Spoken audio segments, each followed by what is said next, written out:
श्रीमद् भागवत महापुराण सुख सागर भाषा के अंतर्गत तृतीय स्कंद का 6वां अध्याय मैत्रेय विदुर संवाद। श्री सुखदेव जी बोले, हे राजा परीक्षित, जब विदुर जी ने हरिद्वार में जाकर मैत्रेय जी से भेंट की, उस समय उनके मुख को देखकर मैत्रेय जी ने पूछा, हे विदुर जी, तुम इतने उदास क्यों हो रहे हो? तुम्हारे दुखी होने का क्या कारण है? यह बात सुनकर विदुर जी ने भक्तराज उद्धव से भेंट होने का समस्त वृतांत उनको कह सुनाया और जिस तरह की उद्धव जी ने उन्हें बताया था वह श्री कृष्णचंद्र जी के अंतर्धान होने से, महाभारत में दुर्योधन आदि कौरवों के मारे जाने से और यदुवंशियों के आपस में संहार होने का वृतांत कहते हुए इस प्रकार कहने लगे, हे ऋषिवर, भगवान श्री कृष्णचंद्र जी के गोलोक धाम पधारने से मेरी यह हालत हो गई है। अब मेरी यह इच्छा है कि आपने उन सच्चिदानंद भगवान पुरुषोत्तम के मुखारविंद से जो ज्ञान उपदेश सुना है उसे आप मुझे भी सुनाने की कृपा करें। मैत्रेय जी यह सुनकर विदुर जी से बोले, हे विदुर जी, जिस ज्ञान को सुनने की तुम्हारी इच्छा हो उसे मुझे बताओ। मैंने भगवान मुरली मनोहर के मुख से उस विषय में जो कुछ सुना होगा उसे तुमको भी सुना दूंगा। विदुर जी बोले, हे ऋषिवर, मनुष्य अपने सुख के लिए परिश्रम करता है, इसलिए आप सर्वप्रथम मुझे यह बताने की कृपा करें कि उस दुख का देने वाला कौन है।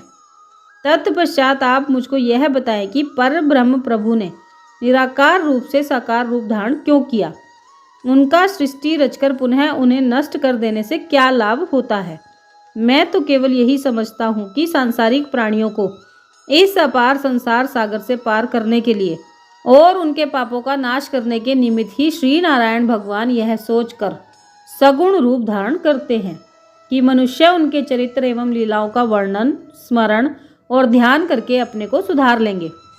इतने पर भी यदि सांसारिक प्राणी अपने अज्ञानवश उस पर ब्रह्म परमेश्वर के लीला चरित्रों को सुनने की ओर अपना ध्यान न लगाएं और रात दिन सांसारिक माया मोह में फंसे रहकर अपने जीवन को समाप्त कर दें, तो यह उनका बड़ा ही दुर्भाग्य है।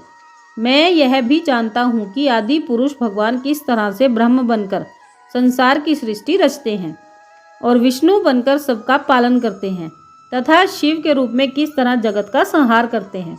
ऐसा कौन सा उपाय है जिसके करने पर श्री नारायण भगवान प्रसन्न होते हैं और सांसारिक मनुष्य अपनी अभीष्ट कामना को पाकर अंत में मोक्ष पद को प्राप्त करता है। 84 लाख योनियों में घूमने और नरक में बहुत कष्ट भोगने के पश्चात जब यह जीवात्मा मनुष्य देह धारण कर लेता है, तब भी वह प्रभु की माया में लिप्त रहकर अत्याचार करना क्यों नहीं छोड़ता। वह ऐसा कार्य क्यों नहीं करता जिससे सदा के लिए आवागमन से मुक्त हो जाए। हे नाथ, यह सब वृतांत आप मुझे कृपा करके बताइए, तभी मेरे मन का संदेह नष्ट होकर मुझे ज्ञान प्राप्त हो सकेगा। ये था तृतीय स्कंद का 6वां अध्याय।